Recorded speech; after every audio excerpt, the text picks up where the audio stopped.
For 200 years, the galaxy believed Earth was harmless. No signs of advanced technology, no wars, no communication with the stars. A silent blue world tucked away in a forgotten corner of space, peaceful, quiet.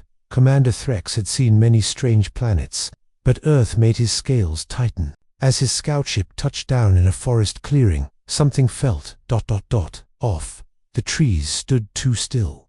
The wind made no sound. Even the animals watched in silence. "Scan the area," Threx ordered. His voice was steady, but his eyes moved quickly. "I want full bio-readings in every direction." "Yes, Commander," said Lieutenant Kor, adjusting his visor. "Life signs are strong, but there's something strange. The plants are giving off low-frequency signals." "Plants don't talk," Threx muttered. "Maybe they do here." Kor replied with a nervous laugh. The scout team of 5 exited the ship. They walked carefully through the thick forest. It was green, vibrant, and too quiet. Birds fluttered above them, but made no noise, not even the rustle of wings. Then they saw its small human homes just ahead. Wooden houses, gardens, old cars, the kind of place that belonged in a forgotten time. "Primitive architecture," said Zar, the team's analyst. "No signs of advanced tech." They approached the houses slowly. A woman stepped outside. Human, middle-aged. She smiled, warm and calm. "Welcome," she said, in perfect galactic common. "You've traveled far." The team froze. "You speak our language?" Threx asked. "We speak all languages," she replied. "Come, you're tired." Kor leaned in.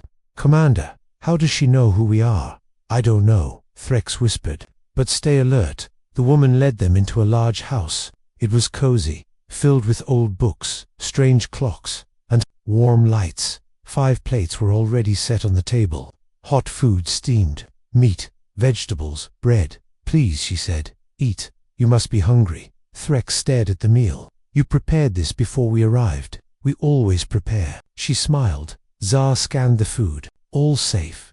No toxins, no unusual compounds. The crew began to eat. Threx didn't touch his plate. His eyes wandered the room. There were no digital devices, no energy sources, just wood, cloth, and fire. "Where are the others?" Threx asked.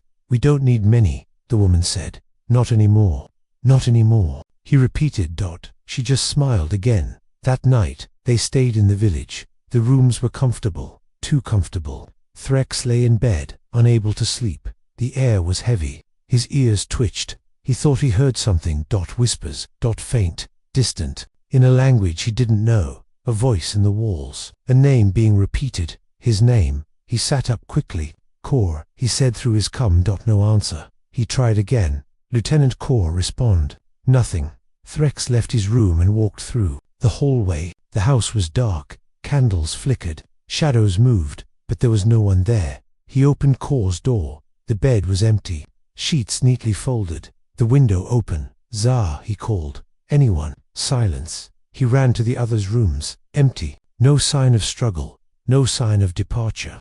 Only neat beds and cold air. Panic rose in his chest. He stepped outside. The village was dark. The moon above was too large, too red. Something was wrong with the sky. Then he heard the woman's voice behind him, calm, soft. "They never should have come." Threx turned around. "What have you done?" "We gave them peace," she said. "No more fear. No more running. They're gone," he growled. "What did you do to them?" "They are part of Earth now," she said. He raised his blaster. "You're lying. Do you think your weapon scares us?" Her voice didn't change. "This place has no need for war. You brought fear here. We removed it." Threx fired. The bolt hit her directly. She didn't fall. She didn't burn. She just disappeared like smoke in the wind. He ran. Through the woods. Past the trees that seemed to whisper. Branches brushed his armor, cold like metal. The path changed with every step. His locator blinked wildly, showing impossible directions. The forest was alive. He activated his beacon. "This is Commander Threx. Emergency extraction." "Repeat emergency." Static. Then a voice answered, not from his cum, but from the trees. "No one is coming." He turned in all directions. "Who are you?"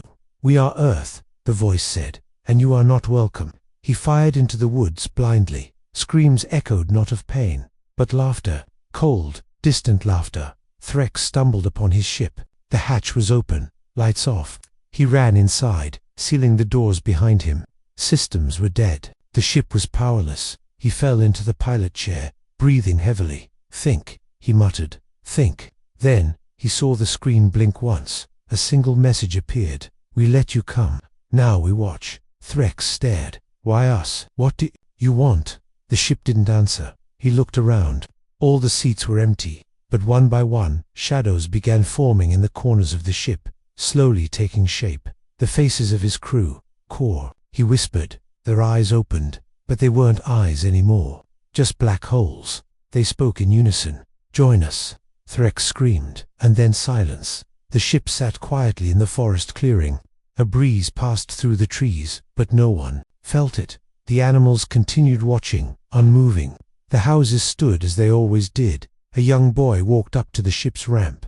He peeked inside. "More visitors?" he asked. The woman beside him smiled. "No, dear, just the wind." The ship remained there for years. No rescue came, no signal escaped, and Earth returned to sleep, but only for a while. The Galactic Union Command Center was buzzing. Holograms floated over the large table, showing Earth's location, scout data, and Commander Threx's last known signal. "He stopped transmitting 48 hours ago," said Admiral Varek, tapping a glowing red dot. "No data, no message, just silence." "They must have crashed," said General Lore. "Primitive planets are dangerous. Toxic animals, viruses, faulty atmosphere. The ship was one of our best. And Threx is no fool," Vorek replied. "Something's wrong. I feel it." Behind them, a smaller figure stepped forward. Dr. Reaver, the Union's top bio-researcher, held a strange metallic root in a sealed tube. "This came from Earth," she said. "One of the samples Threx's team sent before disappearing." "Is it dangerous?" Lore asked. Reaver stared at it. "It's alive, but not in the way we understand. It reacts to thought. When I touched the container while thinking of fear, it grew." Varric frowned. "You're saying the plants respond to emotion?" "No, I'm saying Earth itself might." Silence fell over the room. Minutes later, a new team was chosen. This time, a larger ship, a stronger crew. They called it the Rainfire. It had over 50 officers, weapons strong enough to vaporize moons, and an order: retrieve Threx's team or uncover the truth by force if needed. Captain Sorin stood on the bridge as Earth appeared on their main screen. The blue planet looked harmless, even beautiful. "Scan for signs of life," he said. "Plenty," his science officer replied. "Strangely balanced, nothing unusual, except," he paused. "Except what?" "The planet's electromagnetic field is pulsing, like a heartbeat." Sarin narrowed his eyes. "Prepare to descend." The Rainfire broke through the atmosphere. It passed through thick clouds and saw forests below, oceans glistening. Everything looked normal. Still no signals. "From Threx's ship?" Sorin asked. "None. But wait, there's a beacon. It's coming from a forest clearing." "That's their ship." Sorin ordered a drop team of 10 soldiers to investigate. They landed near the scout ship. It was intact, quiet, untouched by time. "This doesn't make sense," muttered Lieutenant Hallis as they approached. "There's no damage. It's like they never left." Inside the ship, everything was clean. Tools were organized, uniforms folded, but there was no sign of the crew. "They vanished," Hallis whispered. "But how?" Then something crackled through the comms. "This is Lieutenant Hallis. Do you read?" "I hear you," Serene replied. A pause. Then Hollis said, "What do you mean you hear me? I haven't transmitted yet." Serene froze. "What?" I was about to speak when I heard myself already talking on the comm. Suddenly, the voice of Threx came through the line. "We let you come, now we watch." "Where is that coming from?" Serene barked. "Not us," Hallis shouted. "The ship's speakers, it's inside." The comm cut. "Get them out of there," Serene ordered, but there was no response. Rainfire's crew watched as the scout ship began to change. Its surface shimmered like water, then turned black. The surrounding trees bent inward, as if pulled by gravity. "They're gone," whispered the science officer. "Every one of them." Sorin's hands shook. Fire on the scout ship. Full power. The Rainfire launched a plasma strike. The blast hit the ship, but the moment it touched the hull, it disappeared. No explosion, no damage, just silence. "We hit it," one officer said, "but it's like the blast was swallowed." Then the lights on Rainfire flickered. "Power is dropping," the engineer said. "We're being drained. Shut down external systems." Saren shouted, but the screens turned black. Every console stopped responding. Then a new message appeared on every display, in plain galactic common. "We warned you." Panic spread. "Prepare to leave orbit." Saren barked. "Get us out now." Engines roared, but the ship didn't move. "Something's holding us," the pilot cried. Gravity's changed. Then the stars outside blinked. One by one, constellations vanished. Not because of the ship, but because something larger was forming in space. A shape, a shadow, a giant human face, made of swirling clouds and lightning, stared at them through space. Impossible. Someone whispered. The face opened its mouth. No words came, only sound, deep, crushing, like mountains collapsing. The crew screamed, covering their ears. Blood ran from their noses. Then the ship stopped shaking. Silence again. The shadow vanished. Stars returned. Systems came back online. "Captain," the engineer said softly. Something was just inside the ship's memory. It copied the entire system, all our maps, our weapons, our files. Saren looked at the screen, where Earth sat silently. "We didn't visit a world," he said. "We walked into a trap." A final message appeared. "This was your only warning." They turned the ship around. This time, Earth let them go. When they returned to Union space, the Council was waiting. But something had changed. Captain's eyes were different, darker, quieter. He didn't speak about what he saw, and one by one, his crew began to forget things, faces, memories. Names. Something had followed them back. Not a being, not a weapon, an idea. One they couldn't remove.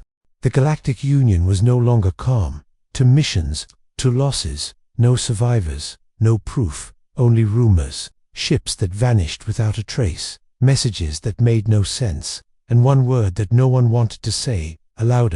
Admiral Ralek stood in, the Warhol eyes, scanning the room filled with the galaxy's top commanders. His voice was firm. "We are not sending scouts. We are not sending science teams. This time, we send war." A hologram of a massive ship appeared behind him, longer than 10 cities, powered by a black hole engine, armed with weapons never used before. The Glory Hammer. "This ship can destroy a planet," Ralek said. "It will orbit Earth and demand surrender. If they refuse, we burn the surface." Some commanders looked uneasy, others nodded. "Isn't that extreme?" asked High General Jern. Ralek's eyes narrowed. "You think Earth isn't extreme?" Threx disappeared. Rainfire was crippled. Our systems were copied. They let our men go just to send us a message. He paused. No more waiting. The Glory Hammer arrived in Earth's orbit 3 days later. It hovered in silence. The ship's weapons were charged, its shields were up, and 5,000 elite warriors stood ready. Captain Saar, a cold strategist known for wiping out an entire rebel fleet alone, stood on the bridge, watching Earth spin slowly below. "Any signals?" she asked. Her communication officer shook his head. "None. Not even atmospheric static. It's like they don't care. We're here." Syra smirked. "Then we'll make them care." She activated the amplifier. A voice, amplified 1,000 times, echoed through Earth's sky. "This is Captain Syra of the Galactic Union warship Glory Hammer. You are ordered to surrender. Refusal will result in full planetary cleansing." Silence. She waited. 5 minutes. 10 minutes. Nothing. "Prepare to fire a warning shot," she ordered. "Destroy one of their islands." A technician nodded. "Target locked. Firing in 3.2.1. A beam of blue light fired from the ship, slicing through the atmosphere toward a remote island in the ocean. It never landed. The beam blinked, disappeared mid-air. "What happened?" Cyrus shouted. The technician stared at the screen. The beam dissolved, like it never existed. Then the ship shook, once, then again. Alarms blared. "Something's pulling us down," screamed the pilot. "We're caught in a gravity spike." "That's impossible," the engineer yelled. "We control the field." Syra gritted her teeth. "Stabilize us." "We can't." "Something is rewriting the field around us." The stars outside began to twist, folding in ways that defied physics. One officer collapsed, clutching his head. "I hear voices," he whispered. "They're in my thoughts, my dreams. They know who I am. They know my fears." One by one, the crew started to break down. Some screamed, others laughed. A few stood still, eyes wide, as if staring into something no one else could see. Syra ran to the emergency core. She activated the failsafe, a black hole weapon inside the heart of the ship, capable of collapsing the entire vessel instantly. "We fall, we take Earth with us," she said. "We don't leave another haunted wreck behind." But as her hand moved toward the trigger, it stopped, not by force, by fear. Her fingers wouldn't obey. Her muscles locked. The failsafe code screen changed. It now read, "We decide when you die." Cyrus stepped back, trembling. No, no. On the main screen, a new image appeared. Earth's clouds parted. From orbit, they saw something impossible. A message formed in the planet's oceans, its mountains, its forests. 3 words, written in perfect galactic common: "Go home now." The ship stopped shaking. Power returned. Weapons deactivated on their own, but nothing exploded. Nothing attacked. Syra fell to her knees. "They could have destroyed us." She looked at her terrified crew. "They wanted us to see this." The glory hammer turned and left orbit without firing again. When it returned to Union space, the ship looked untouched. No damage, no bodies, but everyone on board had changed. The crew spoke little. Some refused to sleep. Others refused to speak the word Earth. Captain Syra handed in her resignation and left without a word. Her last report simply said, "We are not ready." A week later, the Union received a transmission from deep space. Not from Earth, but from one of its moons. The signal played only once. It was Threx's voice. "We made a mistake. Earth isn't waiting to fight." A pause. "It's watching how we fight." Then silence. No more signals. No more answers. No more answers. Just the growing fear that Earth wasn't the enemy. It was the test. And the galaxy had already failed. They called it a war, but no one heard any battles. No explosions. No alarms. No screaming. Only whispers. It began 3 days after the glory hammer returned from Earth. The ship was silent, locked in orbit above the Union's capital planet, Velen Prime. No messages came from within. No crew appeared on scans. It was as if the ship was full of shadows, not people. And then the whispers started. First, on the lower levels of the Space Command Center, janitors and engineers heard voices in empty rooms, and names spoken in a language they didn't know. A voice like wind, but it spoke directly into their minds. One technician collapsed in the hallway, eyes wide. There inside the walls, he kept muttering, "They know our thoughts. They're listening." Security dismissed him as paranoid. Until it spread. Admiral Vurek stood in front of the War Council, his voice low and shaken. "This is not a physical war," he said.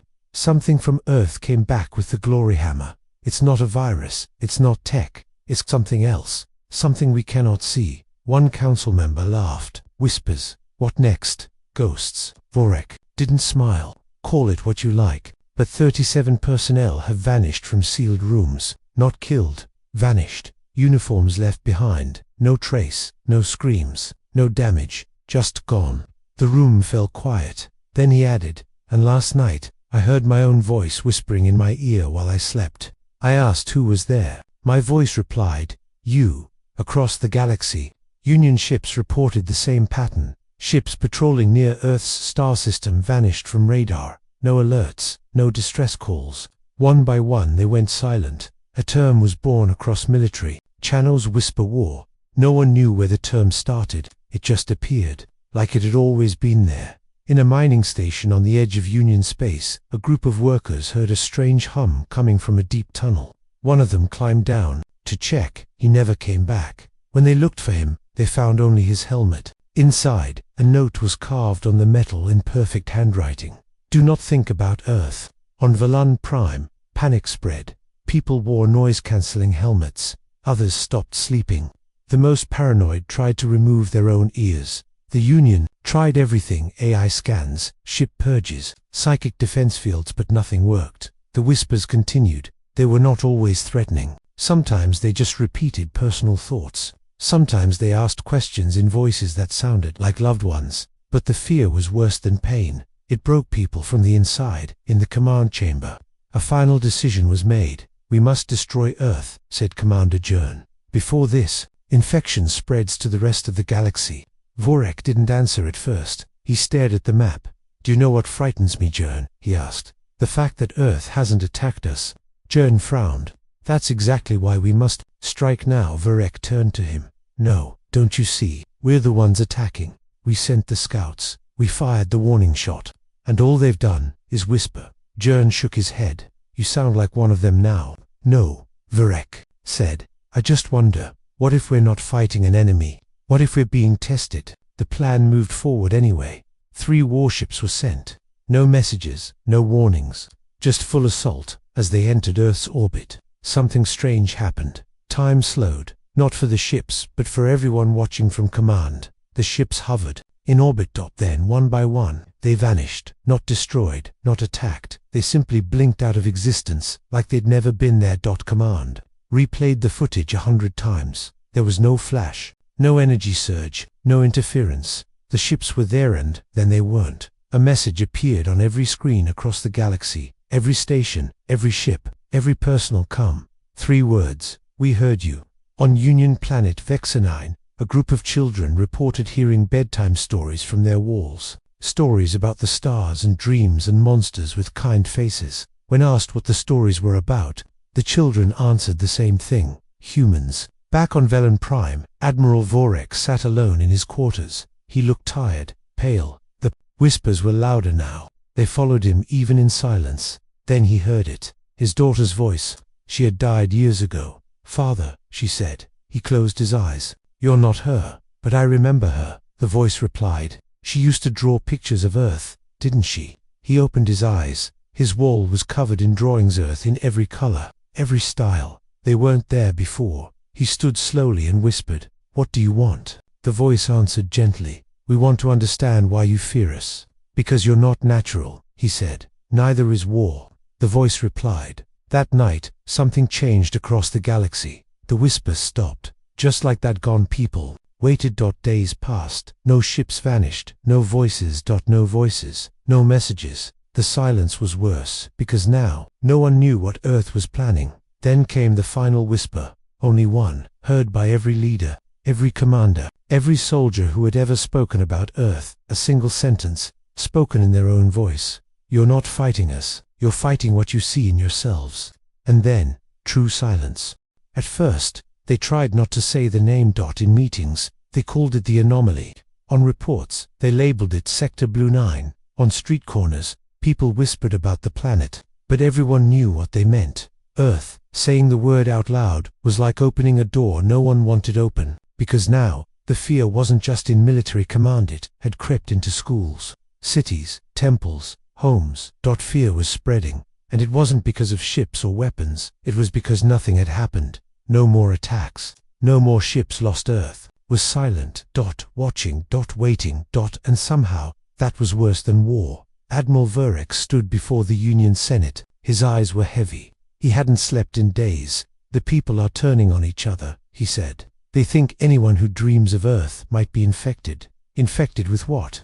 Asked a senator. With fear, Vorek replied. And Earth knows it, the senators murmured, unsure whether to believe him. I used to laugh at ghost stories, Vorek said quietly. Now, I check every mirror before I walk past it. Enough, shouted another senator. We are the most advanced civilization in the galaxy. Are you telling us a single planet with no army has brought the Union to its knees? Vorek didn't answer, because everyone already knew. Yes. In the outer colonies, people started building underground shelters, not to hide from attacks, but from thoughts. A strange condition was spreading. People reporting vivid dreams of Earth, dreams so real. They woke up speaking new languages, drawing human symbols, hearing children's laughter when no one else was around. Some believed Earth was sending signals. Others believed Earth was waking something inside them. Worse still, some liked it. On the edge of the Velen system, a cargo ship drifted too close to Earth's former patrol zone. It wasn't military, just a trader vessel carrying food and supplies. They never sent a distress call. 3 days later, the ship its own. No crew on board, just a message, carved on the control panel with something sharp. You were warned. On the wall behind it, written in blood. But you didn't listen. The Union declared emergency silence. No ship was allowed to approach Earth's region. All information about the planet was restricted. Even its name was removed from the galaxy's star maps. But the damage was already done in the shadows of the Union's cities. Something new began to form. A movement, a cult. They called themselves the Awakened. They believed Earth was not the threat, The future. They said humanity was showing the galaxy something it had forgotten. Real fear, real consequence, real choice. They began speaking only in whispers. They refused to use technology. They drew human symbols on their skin, claiming it protected them from false thoughts. One of their leaders, a woman with burning eyes, gave a speech before vanishing. Earth is not hunting us. It is giving us a mirror, and what we see terrifies us. In the military base on Arkan Station, two generals discussed options. We could strike now, one said. Nuclear spread from orbit. No warning, erase the surface. And if they let us, the other asked. What if they let us do it? What if we drop the bombs, and nothing happens, or worse? They catch them mid-air, and then they whisper something new into our ears. The first general looked away. He didn't answer because he'd had the dream too. That night, Admiral Verek stood alone at his window. He looked at the stars, but he could no longer tell if they were stars, or if Earth was staring back. He poured himself a glass of black wine. His hands trembled. Then, he heard the voice again. This time, not in his head, behind him. Real, you're still trying to understand it, the voice said. He turned fast. Blaster drawn. A man stood in the dark corner of the room. Human, pale skin, deep eyes, wearing no armor, no device. Verek aimed. Who are you? The man smiled. Not who, what? You're not supposed to be here, Verek said. I didn't come. You brought me here. With your fear, get out. The man stepped closer. We gave you a choice. You chose fear. Now fear chooses you. Verek fired. The man was gone, not hit, not injured, just gone. The next morning Verek issued his final order. Let no ship approach Earth again. Not now, not ever. In the years that followed, Earth became a myth. Some said it was fake, a Union scare tactic. Others said it was asleep again. A few believed it never existed at all. But the ones who dreamed of Earth, the ones who woke up shaking, crying, whispering, they knew. Because Earth didn't need to fight. It didn't need armies or guns. It only needed a mirror, and fear would do the rest. The sky above Earth had never looked so crowded. Dozens of ancient ships floated in orbit. Each one different, worn, silent. But none of them had left. They had come through the wormhole, drawn by Earth's signalland. Now they waited. Captain Ilara stood at the bridge window of the Orion Spear, arms crossed tightly. The atmosphere felt different now, thicker, heavier, as if even space was holding its breath. Behind her, Dr. Keene stared at the latest scans. More signals are coming, faint, but increasing. They're not from these ships. They're from deep space. From where? She asked. Keene hesitated. Too far to know, but they're responding to Earth's pulse. The builders, maybe. Whoever made Earth... They heard it. Ilara closed her eyes. Then it begins. Suddenly, a soft beep echoed across the bridge. Lieutenant Bren looked up from his console. Captain, something's happening with the old ships. The largest vessel, the one that had fired the red message beam into space, was powering up again. Its hull groaned, lights flickering. Then, a voice came through the comms. It wasn't human. It wasn't alien. It was something in between. Cold, mechanical, tired. You should not have awakened the core. The crew went still, stepped forward. Who are you? There was a pause. Then the voice replied, we are what remains. Survivors of what Earth destroyed. We were not enemies. We were witnesses. Keene leaned in. Then why are you here? To warn you. To see if Earth still sleeps. But it does not. Now the builders will return, and nothing will stop them. Ilara narrowed her eyes. What do the builders want? To complete what they began. To erase the weapon. To erase Earth. Down on Earth, a research team had been sent back to the spiraling desert in Australia.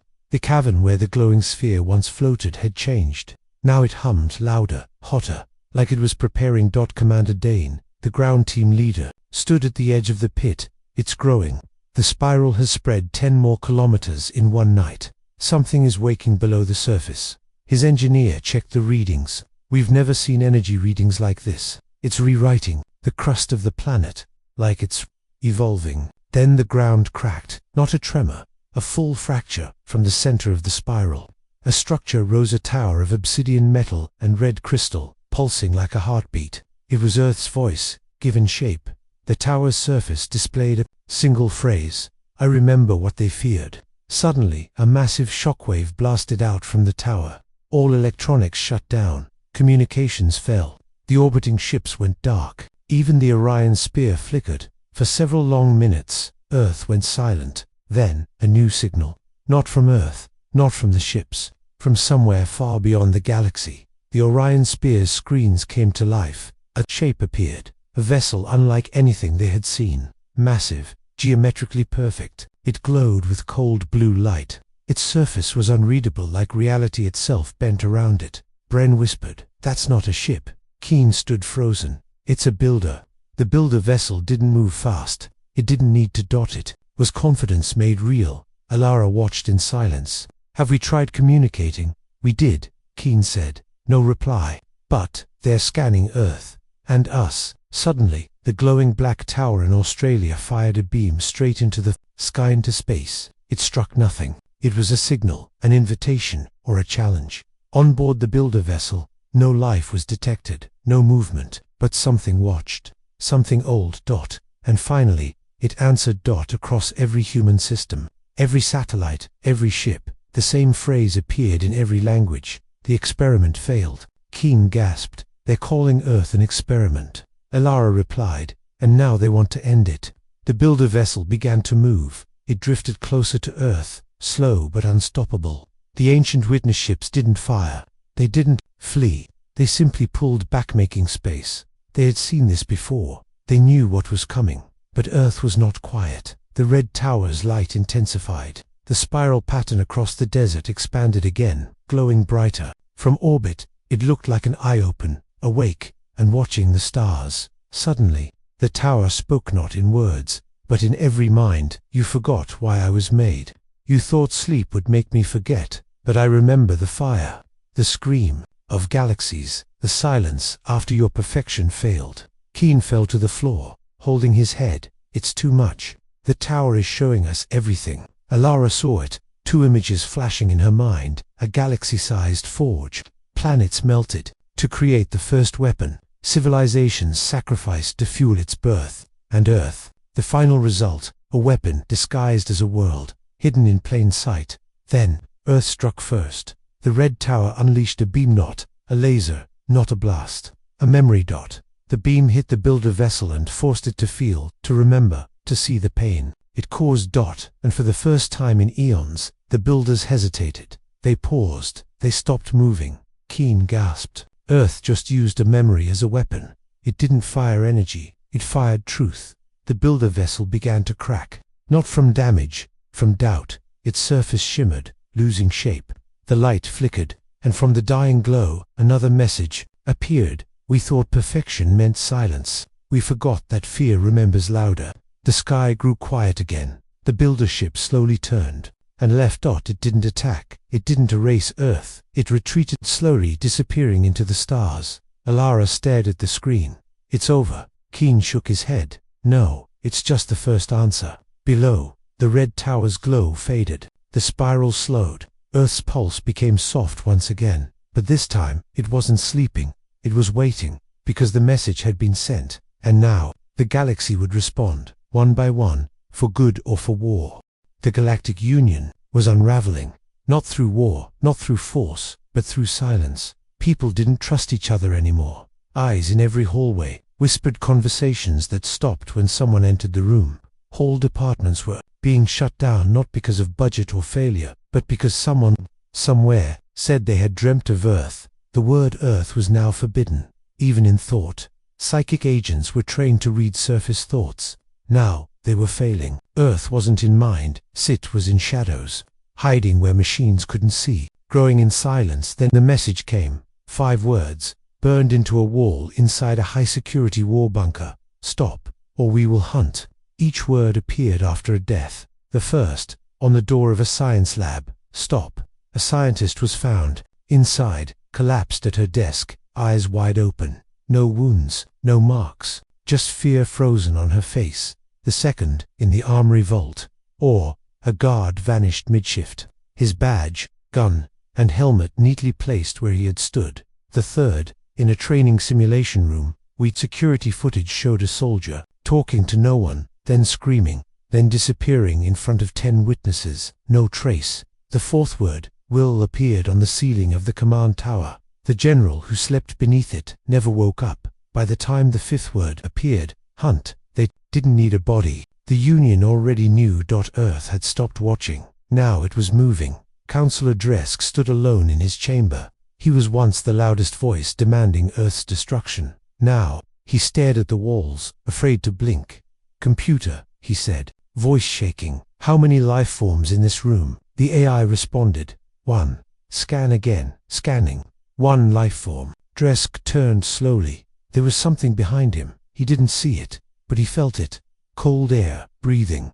He whispered, "What do you want from us?" A voice answered, not from outside but from inside his own mouth. "You were warned." Dresk opened his mouth to scream, but no sound came. Across the galaxy, the Union scrambled to understand what Earth really was. They brought in mind readers, ancient priests, alien historians, forbidden AI. One by one, they gave the same answer. This is not war, it's judgment. Dr. Viren, a former Earth researcher, came forward. She had been silent for years, ever since the Rainfire returned, broken. Now. She spoke to the Union Senate with tired eyes and shaking hands. "You all asked the wrong question," she said. "You kept asking what Earth is. You never asked what Earth remembers." The senators looked confused. Viren continued, "Earth is not peaceful. It is not innocent. It has seen warrior war, mass extinction, slavery, bombs that burned the skies, pain that lasted for centuries." And then she paused. "It survived, and it learned, and it changed." A senator leaned forward. "Into what?" Viren looked up, tears in her eyes. "Into something that doesn't need to kill you to end you." On a distant planet, a Union outpost received a strange signal. No code, no image, just a pulse. One of the techs, a young recruit, touched the screen without thinking. He saw Earth, not a planet, a face, smiling, and then his own voice whispered, "From the comms, I see you." The tech screamed. He clawed at his eyes, trying to erase the vision burned into his mind. He didn't survive. In a secret Union black site, a scientist tried to map Earth's memory signals. She traced patterns, connected ancient messages, and found something hidden deep in the frequency. A name, not a human name, a galactic name. Thousands of years ago, long before Earth was charted, the Galactic Union committed an act of genocide. An unknown species had resisted colonization. They were burned, wiped from history, but they left something behind. A child, born in silence, raised in darkness, hidden on a blue planet. Earth didn't forget. It remembered everything. That child had become more than a person. He had become the voice inside the planet that now whispers back on Velen Prime. Admiral Varek received a message. It wasn't through Union channels. It came through an old transmitter, one not used in centuries. Only 4 words appeared on screen. "We gave you time," he replied with shaking hands. "What are you?" The screen blinked. Then it showed him himself, looking older, angrier, more alone. The message below said, "We are what you become." One by one, Union ships left Earth's sector.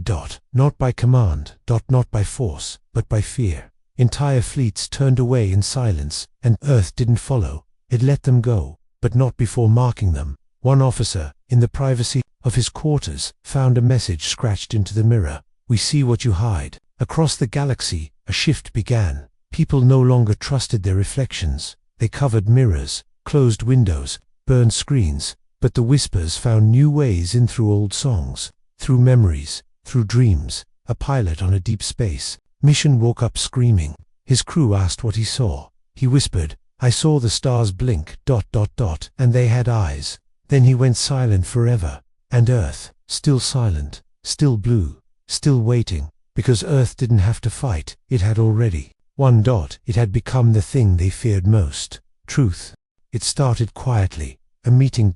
Not in a council hall, not in a war room, but in a cold, private corridor far beneath the surface of the Union capital. 4 beings stood around a round metal table. One of them was Admiral Varek. The others were strangers, to each other, different species, different ranks.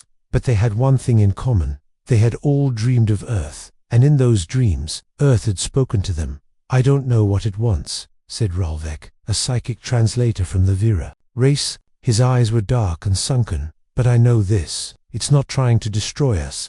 Not yet." whispered General Soren. But the whispers are changing. They used to feel distant. Now they're inside us. Admiral Vorek stayed quiet. He looked at the others carefully. Then he said, "Maybe Earth isn't the enemy." The room went still. "You sound like one of them," Ralvek muttered. "No," Vorek replied. "I sound like someone who's listening."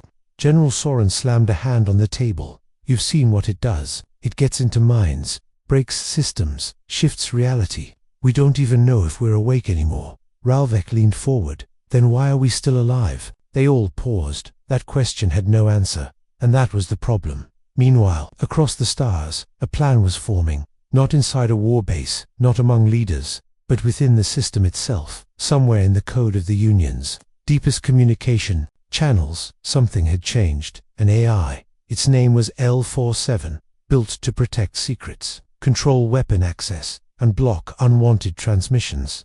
Now, it was repeating one phrase every hour. "Earth is awake. Earth is awake. Earth is awake." Technicians tried to shut it down. It wouldn't let them. Even when disconnected from the core network, it kept repeating, so they destroyed it. And 5 seconds later, every AI in the Union began whispering the same phrase. In panic, the Union Senate blamed Admiral Vorek. "You let this spread," shouted Senator Talon. "You spoke to Earth's energy. You invited it into our minds." Vorek said nothing at first. Then, it was already here. We just didn't notice until it started talking back. That night, he disappeared, gone without a trace. His quarters were empty, but the mirror in his room showed 2 reflections when there should have been 1. A new commander stepped forward to take Vorek's place, Marshal Kren. He was cold, logical, and feared across systems for his zero-tolerance policy. His first order: erase all memory of Earth. All files. All maps. All recordings. Fear spreads through knowledge, he told the High Command. So we burned the knowledge. Ships were sent to every outpost. Libraries destroyed. Scientists detained. Whispers silenced. People called it the purge of memory, and for a moment it worked. The whispers faded. The dreams stopped. People stopped, drawing strange symbols on their walls. For a moment, the galaxy forgot Earth, but Earth didn't forget them. 3 weeks after the purge, a communication channel opened deep in the Union core network. A single message played across every screen in the capital military personnel public. It was Vurek's face. He looked calm, quiet, not afraid. He said one sentence: "You burned the truth, so now the lie will burn." Then his image vanished, and the stars changed, literally, in the night sky above Velen Prime. 5 stars rearranged themselves. They moved, shifted, forming a shape, a symbol no one wanted to see again. Earth. Marshal Kren refused to believe it. He ordered the planetary shields activated, weapons charged. He called every ship back to the capital system. But when the fleet arrived, something was wrong. Their memories were scrambled. Pilots didn't know where they were. Officers cried in their sleep. Whole ships hovered in space with no orders, no response. When Kren sent a command through the system, the ships turned toward him. "We are under attack," he shouted. But the ships didn't fire. They just stared. Thousands of them, silent. Waiting. Then, one message came through on every speaker, every terminal, every heartbeat. "You betrayed your own mind. Now your mind betrays you."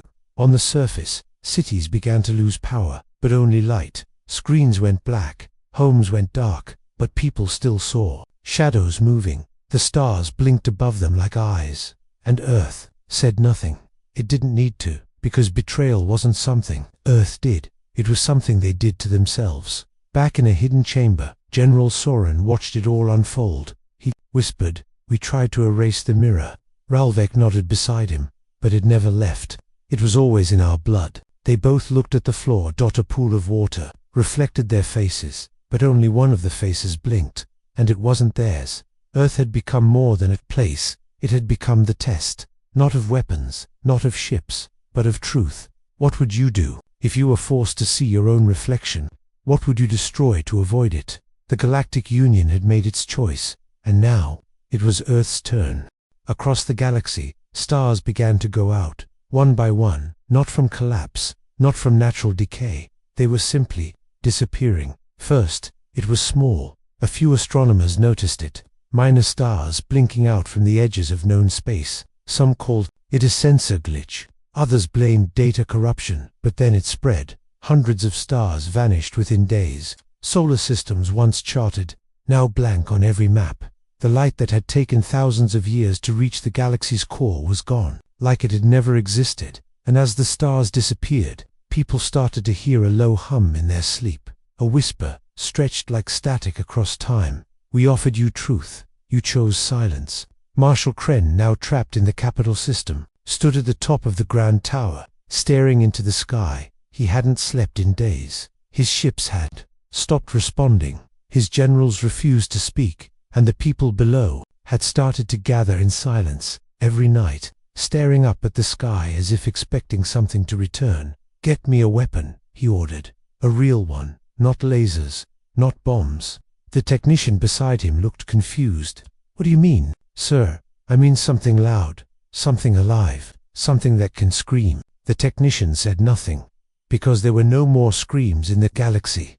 Not anymore, just whispers. On the mining planet Zuron 5, deep underground, a group of workers discovered something buried in the stone. A door, not built by them, old, ancient, human. They opened it. Inside was a chamber covered in writing, not from Earth, but in perfect galactic common. One sentence repeated over and over: "What you bury becomes your root." One of the workers touched the wall. She saw flashes of Earth burning, of stars falling, of reflections that didn't match the face looking into them. Then she spoke aloud, in a voice not her own. It was never about winning. It was about remembering. On Velen Prime, people began to vanish again.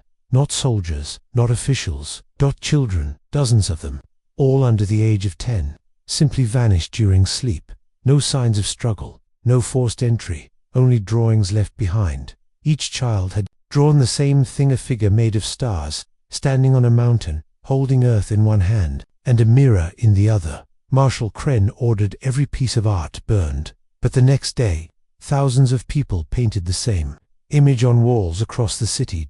None of them knew why. The galaxy no longer used the name Earth. People started calling it the Hololight. A phrase passed from voice to voice, mind to mind. Even those who didn't know what it meant spoke it in their dreams. And then, the lights went out. Every planet across Union space went dark for exactly 90 seconds. All systems, all machines, all artificial suns, every spark of light gone. In those 90 seconds, every being saw something. Some saw their own face, twisted with guilt. Others saw fire swallowing their homeworld. A few saw nothing at all, and that was somehow worse. But one thing connected them all. They heard the same voice, soft, human. "We are not your enemy. We are what you tried to erase." After the lights returned, everything had changed. Ships wouldn't launch. Navigation maps reset to blank. AI systems refused commands. Entire systems were locked. Marshal Kren ordered the backup networks activated. Nothing worked. He smashed a screen with his fist. "Why won't it fight back?" he roared. He wasn't speaking to the galaxy. He was speaking to Earth. He wanted it to attack, to strike, to give him something to point to and say, "There, that's the monster." But Earth refused, because it didn't need to win. It had already planted its roots in their minds, far beyond the Union's edge.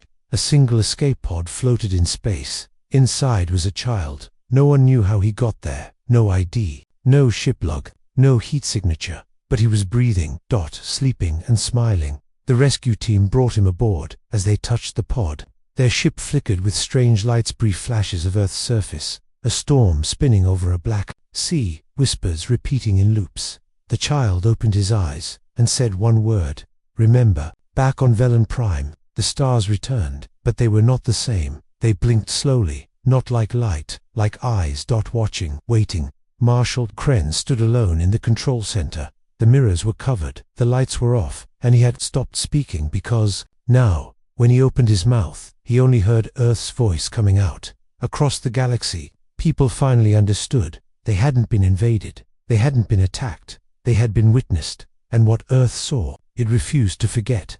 No one knew the exact moment it happened. It wasn't an attack. There was no sound, no warning. It was just silence. Total global silence. It began on Velen Prime at 4:13 Standard Galactic Time. Marshal Kren woke up in his command chair, gasping for breath. His lips moved, but no sound came out. He blinked, confused, shouted for his guards. Nothing. The alarm screens blinked red, but the sirens were dead. Outside, the skies swirled in slow-motion clouds, deep gray and silver, like paint melting across glass. He rushed to the command bridge. Every officer was mouthing words, screaming. None of them made a sound, not one. Across the galaxy, it was the same dot. Planets went silent. Broadcasts shut down mid-sentence. Children sat frozen in classrooms. News anchors gestured wildly, mouths moving but voiceless. Ships stopped communicating. Entire fleets hovered in orbit like statues, blinking lights the only sign of life. Even animals had gone quiet. No birds, no wind, no of vengeance, just stillness. In the Union's central AI core, a final message appeared before all systems. Locked. You were given voice to speak truth. You used it to lie. Then black dot. No more messages. Just a single heartbeat. Sound slow, steady, coming from nowhere and everywhere at once. On a remote mining colony near the edge of known space, a woman named Ina sat alone inside a cargo bay, holding her baby. She had not spoken in weeks.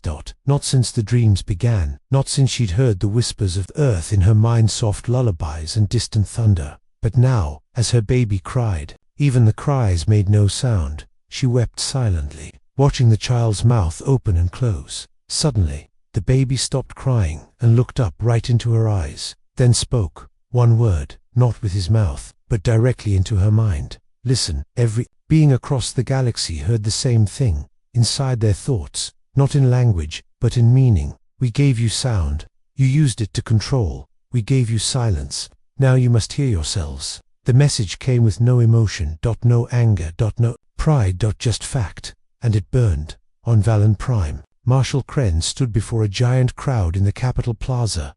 Thousands had gathered, their mouths shut by force beyond comprehension, all staring at the sky. And then, for the first time in recorded history, the sky itself shifted, not the clouds, not the sun, but reality. The stars formed into a single shape, a mouth, a silent scream. Across every world, the same image appeared, projected not into the air but into the minds of every living thing. Back in the war archive, a technician found an old Earth transmission. It had survived. The purge. It was a recording, just a few minutes long. A voice, human, calm, speaking into a broken microphone. If they come to us, let them. If they threaten us, let them shout. But if they try to silence us, then we become the silence. We become what they fear most. Not war, not rage, but reflection. The technician stared at the screen, then looked up and saw his reflection. Moving on its own. In a forgotten part of the galaxy, the last scientist, assigned to study Earth, finally cracked the last sequence. She had been decoding the planet's ancient signal, tracing each symbol, each energy burst. And now she understood. Earth hadn't grown powerful. It had grown aware. It had reached a level the Union couldn't define. Not God, not machine, not alien. Something else. Earth had become a consequence, and consequences do not negotiate. In silence, governments collapsed, without lies, without speeches, without commands. There was only thought, and most people didn't like what they heard in their own minds. The silence forced them to listen to the guilt, the secrets, the voices they had buried long ago. A soldier on a warship stared at his own reflection and dropped his weapon. A president walked into a mirror and never came back out. A child whispered to a statue, and the statue replied with a tear. Then, on the 24th hour of silence, the stars blinked again, not randomly, in rhythm. Morse code, old Earth language, one phrase, over and over again. Remember who you were, remember who you were. And then sound returned, suddenly. Every voice, every machine, every breath came back in a rush, like the universe itself exhaled. But no one spoke. Not yet, not after what they had heard in the dark, because now, everyone knew the truth. Earth wasn't just awake, it was listening, and worse, it understood them better than they understood themselves. That night, across 100 systems, people gathered around fires, not data screens. They told stories the old way, not of gods, not of battles, but of a blue planet far away, a world that didn't fight with guns, a world that didn't destroy ships, a world that simply showed the mirror and waited. They thought Earth had fallen silent again, Weeks passed, no more whispers, no more stars blinking, no more dreams bleeding into daylight. It was as if the galaxy could breathe again, but it wasn't peace. It was a silence like the pause between heartbeats before the last one.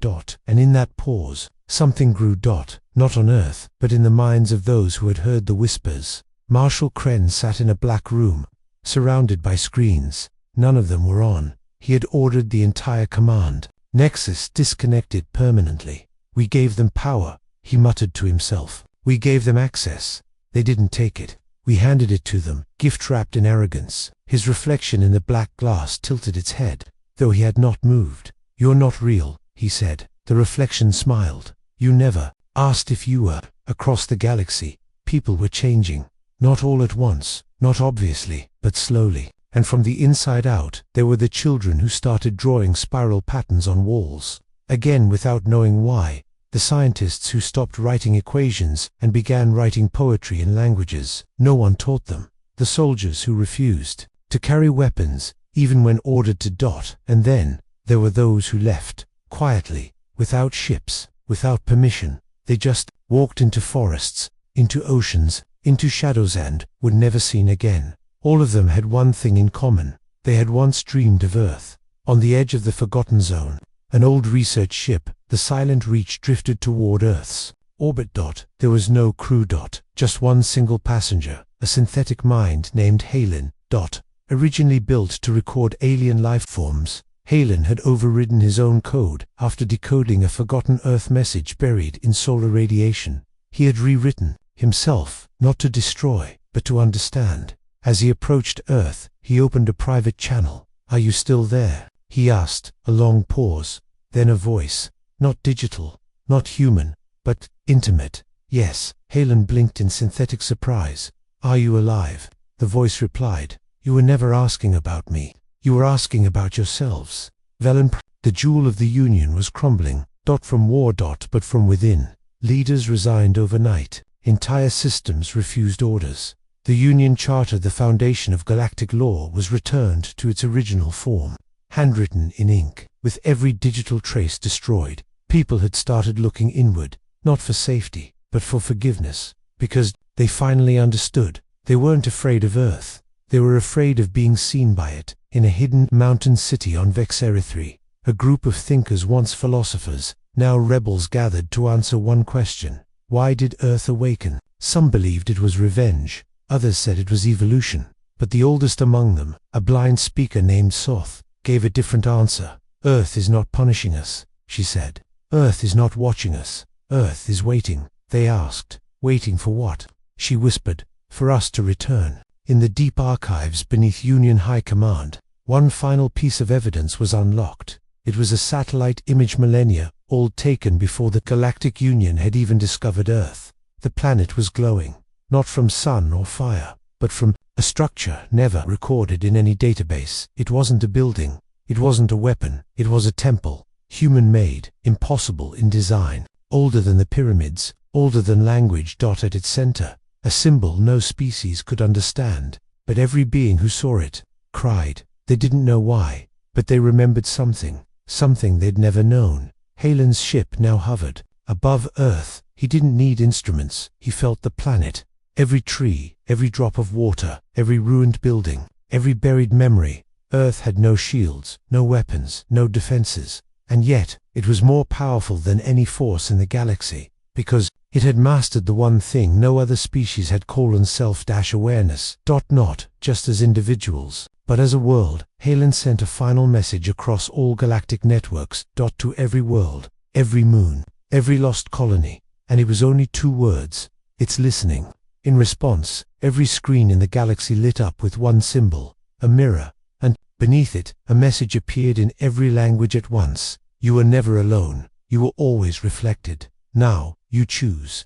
On Velen Prime, Marshal Kren walked to the base of the city. No guards followed him. No orders were given. He stood in front of a broken mirror, held out his hands, and whispered, not with words, but with meaning. I see you. His reflection didn't answer, because this time, it was gone. In schools, teachers began teaching Earth history again, not as a myth, but as a mirror. They spoke not of invasions or weapons, but of choices. The choice to fear, the choice to forget, the choice to look away. And the final choice, to see yourself clearly, even if it terrifies you. Some resisted. They screamed that Earth was evil, that it had invaded their souls, that silence was a trick. But Earth did not respond, because Earth had never asked to be worshipped or obeyed, only to be understood. Years passed. The Union did not fall. It changed, slowly, quietly. People built fewer weapons, more books. Fewer machines, more gardens. Some people still feared Earth, but they feared themselves more, and that made them better. The silent reach never left orbit. Halen remained there, recording Earth's stillness, its wind, its gravity, its silence, and sometimes its whispers. One evening, he heard the final message. It came not from a transmission, but from the stars themselves. The stars are not watching you. They are waiting for you to see them. And with that, the stars lit up again, every one at once. The galaxy gasped, not from fear, but from hope, because they finally understood what Earth had been trying to teach them all along. You are not small. You are not forgotten. You are what comes next. And so, the galaxy turned, not with force, not with war, but with a new memory of a planet that did not conquer, did not shout, did not demand. It only reflected, and in that reflection, they found themselves again. Because from the very beginning we were never alone. We were only blind. Until Earth opened its eyes and reminded us to open ours. The end series conclusion.